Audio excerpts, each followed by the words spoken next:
चारों राजकुमारों का नामकरण किया जा रहा है।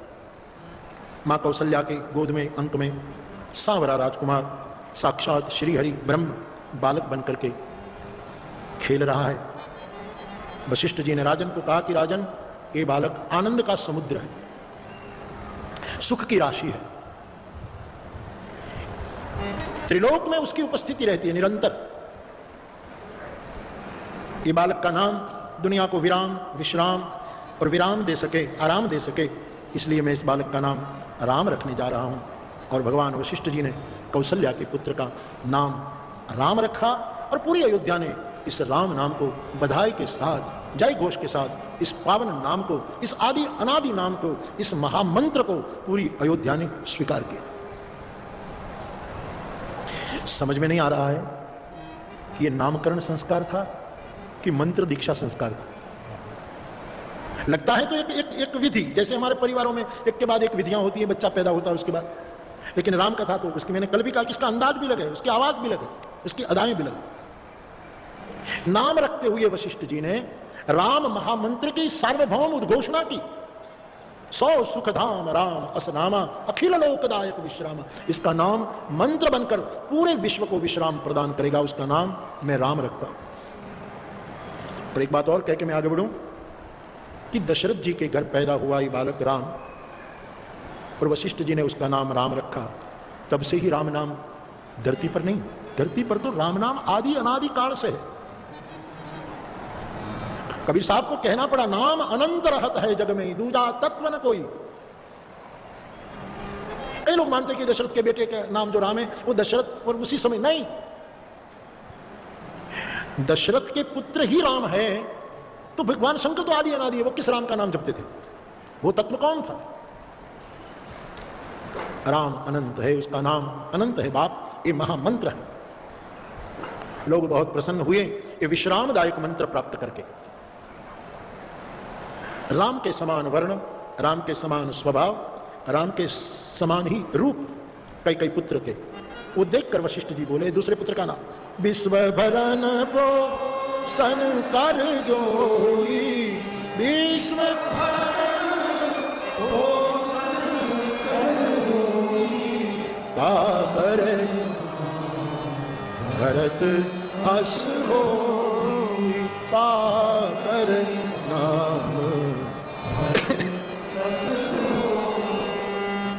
महाराज भगवान, ये बालक जो कई के अंक में है, उसका नाम मैं ऐसा रख रहा हूं कि जिसके नाम के सुमिरन से विश्व का भरण पोषण होगा। ये नाम सबका पोषक होगा, शोषक नहीं होगा। कहिए प्रभु, ये पूरे कायनात को, पूरे अस्तित्व को, पूरे संसार को अपने प्रेम और त्याग से भर देगा, इसलिए मैं उसका नाम भरत रख रहा हूं। व्यक्ति का जीवन त्याग और प्रेम के बिना पूर्ण नहीं होता, ये नियम है।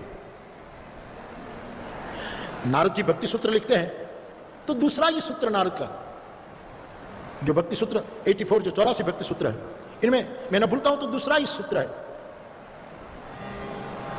कि भक्ति क्या है। तो नारद जी कहते हैं परम प्रेम रूपा। भक्ति मानी परम प्रेम। भरत क्या है? वही प्रेम की मूर्ति है। और फिर नारद जी का एक सूत्र आता है नारद भक्ति सूत्र में,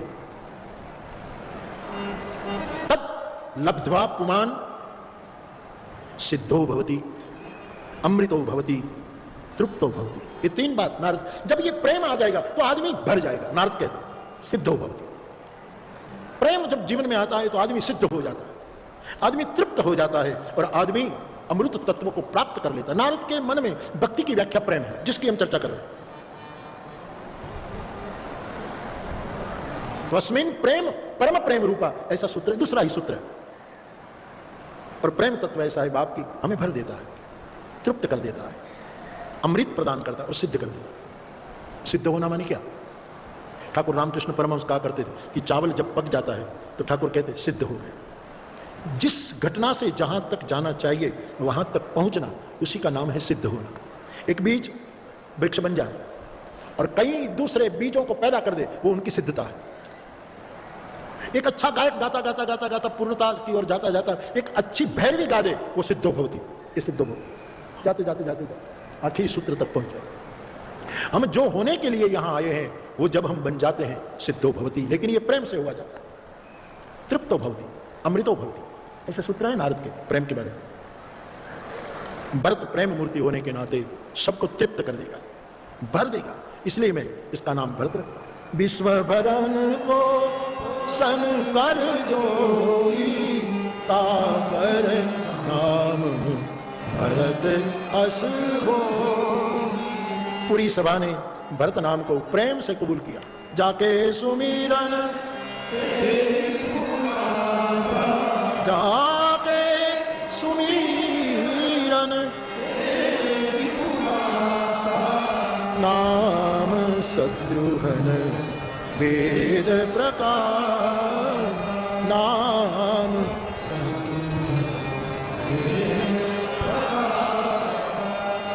अब सुमित्रा के दो पुत्र लक्ष्मण शत्रुघ्न जिसका नामकरण होने वाला है। ऐसे माना जाता है कि शत्रुघ्न सबसे छोटा है, लेकिन नामकरण की विधि में तीसरे स्थान पर उसका नाम रखा गया। गोस्वामी जी कहते हैं, राजन, ये बालक का नाम सिमरने से दुश्मनी नष्ट हो जाएगी, शत्रु की शत्रुता का नाश होगा, वैरी का वैर समाप्त हो जाएगा, इसलिए मैं उसको शत्रुघ्न कहूंगा। पूरी सभा ने इस नाम को भी इतने आदर और प्रेम के साथ स्वीकार कर लिया। इसका नाम शत्रुघ्न। लक्ष्मण जी का नाम आखिर में रखा। हम जानते हैं गणित के नियम को कि जो भांगते काटते आखिरी जो अंक रहता है उसको हम शेष कहते हैं, और शेष को फिर कोई काट नहीं सकता। वो आखिर में जो आए वो शेष। लक्ष्मण जी शेष नारायण के अवतार है, ऐसा संतों ने बताया। शेष नारायण के अवतार तो है ही, लेकिन ये अर्थ कई संतों से मैंने सुना हुआ। शेष सदैव आखिर में होता है, इसीलिए लक्ष्मण का नाम भी आखिर में रखा। लक्षण धाम सुरा प्रिय सकल जगत,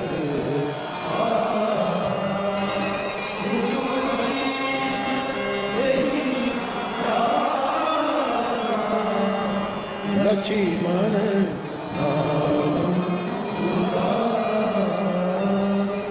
सभी शुभ लक्षण का धाम, राम का बहुत प्रिय, पूरे जगत का आधार।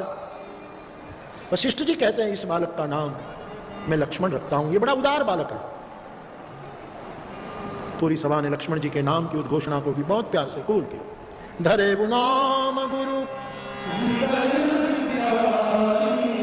वेद तत्व तव सुत।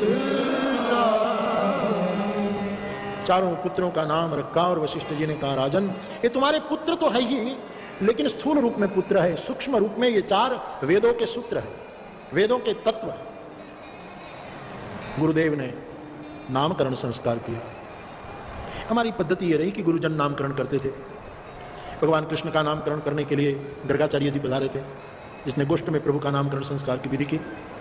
तो गुरुजनों को पास हम नामकरण करवाते हैं अक्सर, जिससे भी करवाएं, और जो नाम किसी बच्चे का रखे, लेकिन वो उसको समझ करके रखे, ताकि इस नाम के प्रताप से भी वो अपने को उन्नत कर सके, उसको विकसित कर सके।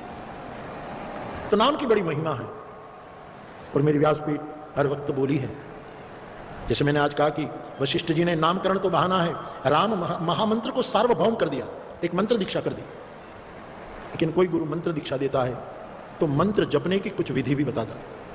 यहाँ 3 विधि बताई कि राम नाम जो महामंत्र है कोई जपे, तो उसको पहली विधि ये है, भरत, राम नाम जपने वाला दूसरों को भरे, दूसरों को पोषे, राम नाम जैसा एक महामंत्र लेकर किसी का शोषण न करे।